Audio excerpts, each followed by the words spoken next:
Pepper is upset. Hey y'all, welcome back to another day of plant talk. And today's plant talk, we're going to cover the ZZ plant. I am not going to try to say that Latin name. I practice and I can't come close to it. So we're just going to stick it up. So there's the name of this plant. Okay, so you have seen tons and tons of videos about this plant on YouTube. And to the point, okay, this is kind of heavy. So let me move up. To the point where I really wasn't going to talk about it. I was just like, it's the ZZ. It is the unkillable plant is what it's called. It is so tough to kill. So that makes this a really great beginner's plant. That's not saying you can't kill it. You can. It's just that you got to work at it. You got to work to kill this plant. One thing about this plant is that it's, I wouldn't say it's a slow grower. I said when it's in its growing season, it grows mad crazy. It'll grow. This is a low maintenance plant. You can literally just water this. You can forget to water this. You can forget to water this, and you can forget to water it again, and it's going to still be okay. And one of the reasons is because in the orchid world, I would call this a pseudobulb. I don't know what it is called here, but it's tubular, and it does carry water in these little tubes here. So that's one of the reasons why it makes so hard to kill. But you can overwater it. So, forget to water it. It is fine. Forget to water it. Come back 2 or 3 weeks later and scratch your head and say, wow, have I watered this plant? Then check it, and if it's completely dry, yeah, go ahead and water it. You're fine. This plant is there's nothing to forgive. It's just a very high drought-tolerant plant, and that's because of, once again, I don't want to call it a pseudobulb. That's probably not the correct name for it, but this is what I would call this if I was talking about an orchid. These, because they just remind me of the pseudobulbs that carry.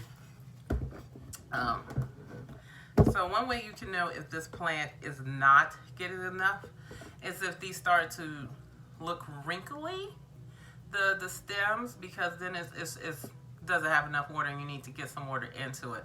But this plant carries lots of water for long periods of time. Lighting. This plant is high indirect light. Is tolerant of low lights. So you probably could take it to your office. But I wouldn't, only because this is a really easy plant to forget about, and at some point it is going to need water. I wouldn't take it, and that's the only reason. Fertilizing, you can fertilize this. You could get away with fertilizing it in the growing season, and you can get away with fertilizing it every time you water it, even if and especially if you're watering it once a month. Avoid overwatering. Let this plant completely dry out between your waterings. It is on the forgiving side if you do overwater it, but only if you forget about it. So that is, if you don't forget about it and you water this quite often, you could risk killing it. So this is a very beautiful plant. I love it. I recommend it to people. I talk often about my friend Chauncey, and it's weird because Chauncey's the one with the horticulture degree. But her husband, Ricky, is the one that is into the plants. And I just think that this would be an awesome plant for him. And I cannot find it right now. So, but I know the ZZ plant will be back soon. And when it does, I intend to gift this. So this is a great gift plant. It's just beautiful. The foliage is just so crisp and shiny. It can handle being in moderate to low light. It can tolerate it, but it will thrive in indirect medium light. So yeah, propagating this.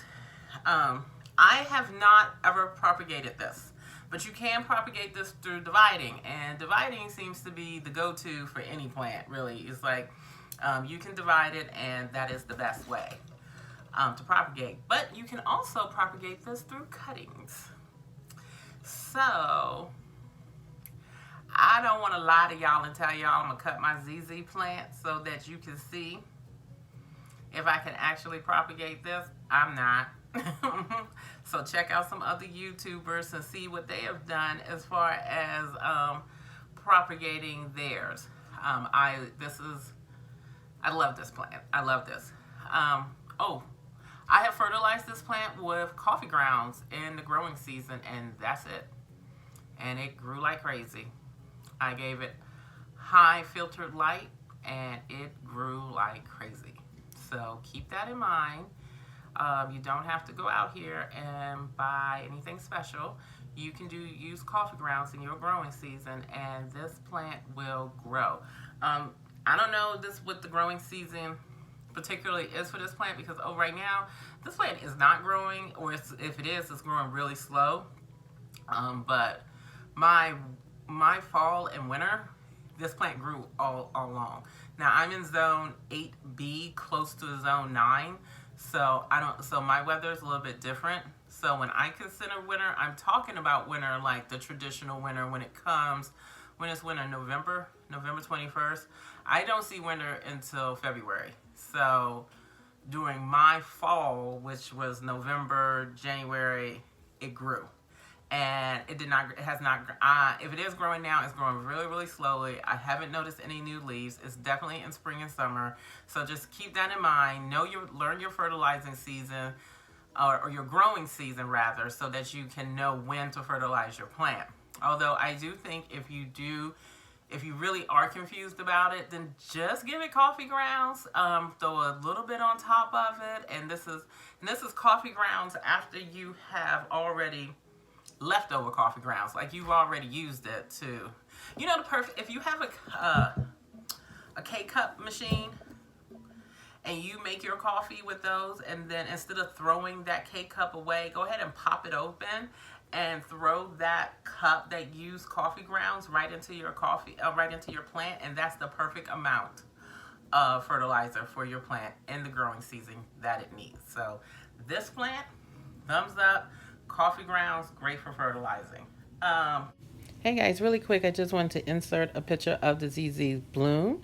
It is very rare, but I think it's quite lovely. Oh, okay. Then is it poisonous? Yes, it is. And I'm discovering there are a lot of plants out here that are poisonous, but yes. Do I really need to tell y'all what I'm drinking? Y'all know. But yes, this plant is poisonous to your dogs, cats, and horses. So you don't want them to chew on this. Now, I used to keep this plant. I say used to. Used to, I mean by since this morning. Pepper has been chewing on this plant. She did not chew a lot. But when I found that out, I freaked out. I was just like, So she did chew on this. I'm watching her. The one thing, so the symptoms that I wouldn't say I see any symptoms now. My dog is really, really hyper right now, but that's Pepper. But she's usually hyper at night, not in the morning. And so she's like a cat on catnip right now. She's like, shoom, shoom, shoom. And I'm like, sit down.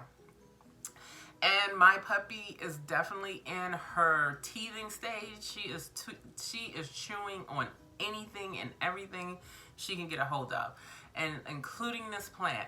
Ginger is my more mature adult dog, and these plants have sat on the floor around him. Ginger could care less about them. There's one plant that she did chew on was the parlor plant, which, by the way, is completely safe for animals, and I think she knew that, so her senses were there.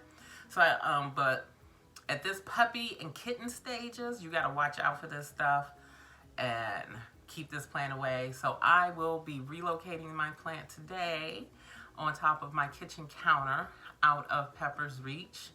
And so the type of symptoms that you should look for: vomiting, thank God I haven't seen it, whining from mouth pain, which is mild. And I'm gonna be honest with you guys, she has been giving me a little bit of whining this morning. And I immediately rinsed her mouth out, whether she wanted me to or not. I flushed her mouth out with warm running water. She hated it. She fought me on it. But if there was any type of leftover leaf, because the poison is actually from the sap that's in the leaves and the stem, so if there was any type of that left, I just wanted to get it out of her. So mild pain, irritation, and may even cause swelling. So just keep that in mind. I haven't noticed, like I said, I haven't noticed anything, and I'm keeping a pretty close eye on her. But you know, I like to be transparent, so I wanted to let you know I love dogs. I'm not gonna say I'm a cat lover, because I really do believe cats pick your owners. So whenever my cat picks me, then yeah, maybe. But you know, dogs love everybody, and I have no idea what I'm talking about. So drunk. No. I'm gonna edit that out. Okay.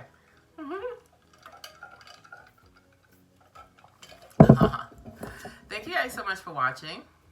I would do a wrap up, but this video is pretty short, but real quick. It's low maintenance.